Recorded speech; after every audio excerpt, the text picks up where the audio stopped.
الحمد لله وحده والصلاة والسلام على من لا نبي بعده. اعوذ بالله من الشيطان الرجيم. بسم الله الرحمن الرحيم.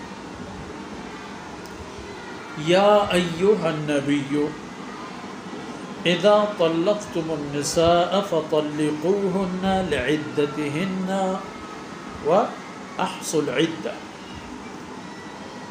واتقوا الله ربكم لا تخرجوهن من بيوتهن ولا يخرجن إلا أن يأتين بفاحشة مبينة وتلك حدود الله ومن يتعد حدود الله فقد ظلم نفسه لا تدري لعل الله يحدث بعد ذلك أمرا. سبحانك لا علم لنا إلا ما علمتنا إنك أنت العليم الحكيم. رب اشرح لي صدري ويسر لي أمري واحلل عقدة من لساني يفقه قولي واجعل لي وزيرا من أهلي رب زدني علما وارزقني فهما ثم أما بعد. گرامی قدر بھائیوں بہنوں اور پیارے پیارے بچوں، یہ سورہ مدنی سورتوں میں سے سورہ طلاق کے نام سے.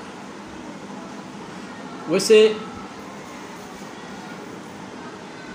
قرآن کریم کی بڑی سورتوں میں سے ایک سورہ نساء بھی ہے کہ اس میں خواتین کے مسائل، ان کے حقوق، ان کی حیثیت اور ان سے متعلق سلوک، یہ سب باتیں آ جاتی ہیں. اور یہ صورت بھی خواتین سے متعلق امور پر ہے، اور اس میں چونکہ ابتدائی باتیں طلاق اور اس کے احکامات سے متعلق ہیں، اس لیے نام بھی سورہ الطلاق ہے. اور یہ سورہ مبارکہ دراصل ریلیشن شپ کی نوعیت واضح کر دیتا ہے، مرد اور عورت کی. ویسے بھی میل ملاپ صرف نکاح کے ذریعے سے ہی ہو سکتا ہے اور خونی حرمت کی وجہ سے، کہیں خون، کہیں رضاعت، کہیں مصاہرت، اور یا بصورت دیگر ازدواجی قربت. اور ازدواجی زندگی میں اتار چڑھاؤ بھی آ سکتا ہے، حادثات بھی پیش آ سکتے ہیں، اور ان میں ایسی باتیں بھی آ جاتی ہیں، ایسے معاملات بھی کہ اچھا خاصا ہنستا بستا گھر اجڑ جاتا ہے اور مرد و عورت ایک دوسرے سے جدا ہو جاتے ہیں. اس جدائی کے لیے بھی اصول اور قانون ہیں. ایسے نہیں ہے کہ بس جی نے کہا کہ چلو. اور اس لیے اللہ رب العزت نے طلاق کے اختیارات مرد کی تفویض فرما دیے ہیں، کیونکہ بصورت فکر اور تدبر مرد میں حوصلہ زیادہ ہے بنسبت خواتین. اس لیے اس کا اختیار مرد کو. اور یہ ان اعمال میں سے جو ہے تو جائز اور مباح، لیکن اللہ کے ہاں پسندیدہ عمل نہیں ہے. بہتر یہی ہے کہ جوڑ کر زندگی گزار. لیکن پھر بھی رسول اللہ صلی اللہ علیہ وسلم کی شان کا ایک جھلک بھی ہے. یا ایھا النبی، آپ صلی اللہ علیہ وسلم کا مقام کے مناسبت سے آواز اور صدا دے کر فرمایا جاتا ہے، بنسبت اس کی کہ آپ کا اسم مبارک اور نام گرامی لیا جائے. آپ کے مقام اور منصب کو اللہ رب العزت نے سامنے فرما کر کے فرمایا یا ایھا النبی، میرے پیغمبر. اور خطاب پوری امت کو.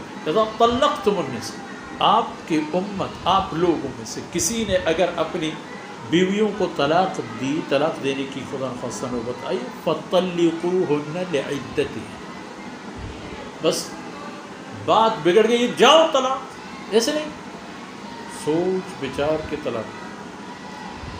ایک ایسی ایمرجنسی، ایک فائرنگ ہے یا ایمرجنسی گیٹ اور دروازہ ہے کہ کسی شدید ترین ضرورت کے وقت استعمال کرو، بہت احتیاط کے ساتھ، ایسے بھی کہ اس کی مضرات سے محفوظ رہو، کیونکہ یہ صرف جدا نہیں کرتا، یہ توڑ پھوڑ کر کے جدا کر دیتا ہے۔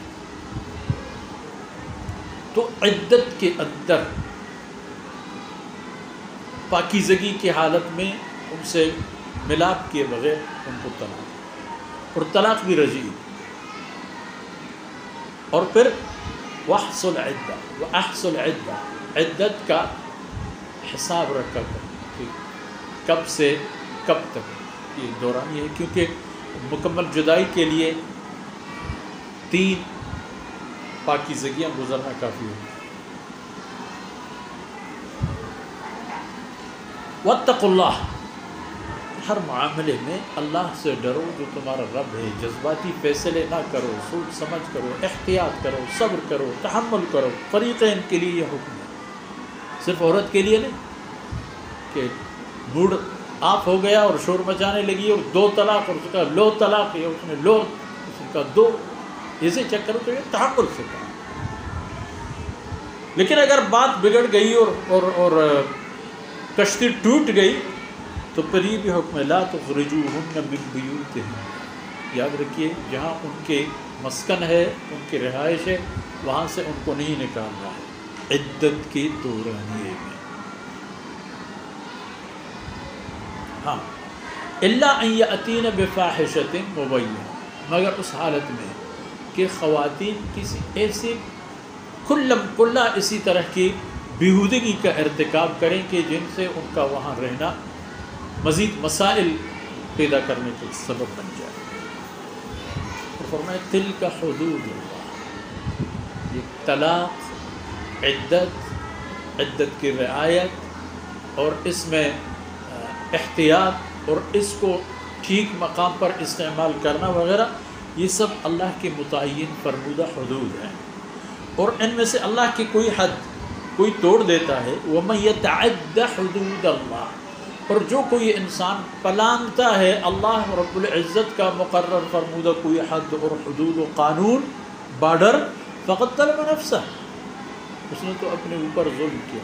تو اس لیے مفارقت کو سوچ سمجھ کر اختیار کرو، اور ایسے انداز اپناؤ کہ جب بھی اس دورانیے میں احساس ہو گیا، ذہن بیدار ہو گئے، پشیمانی کی نوبت آ گئی، تو جڑ سکتے، کیونکہ اگر حدود پلانگ دو گے تو اپنے آپ پر ظلم کر چکے ہو گے۔ لا تدری، تمہیں کیا پتہ، لعل اللہ یحدث بعد ذلک امرا، کہ ہو سکتا ہے اللہ رب العزت اس طلاق کے بعد ایک اور آسانی پیدا فرما دے۔ اگر طلاق رجعی ہے اور آپ نے اس کو بھی احتیاط کے ساتھ دی ہے اور آپ کو تمام عدت اور مدت کا پتہ ہے، تو اندازہ ہوگا آپ کو کہ اگر آپ لوٹنا چاہیں تو واپس آئیں گے، اور واپس آ کے پھر باشعور اور با احتیاط زندگی گزاریں گے، اور ایک مصیبت سے آپ بھی بچیں گے، فیملی بچے گی، بال بچے بھی در بدر نہیں ہوں گے۔ تو ان تمام باتوں کا خیال رکھنا چاہیے۔ آج کے مسلمان ان تمام چیزوں کا سب سے زیادہ محتاج ہے۔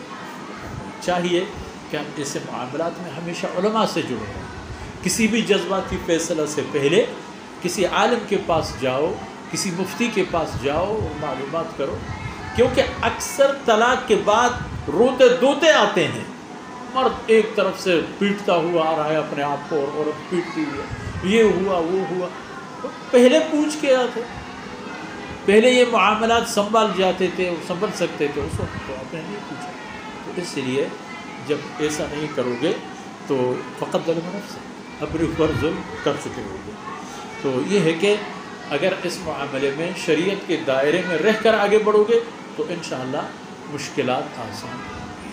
اور ان معروضات کے ساتھ ہی یہ باتیں ختم ہو جاتی ہیں آج کی نشست کی۔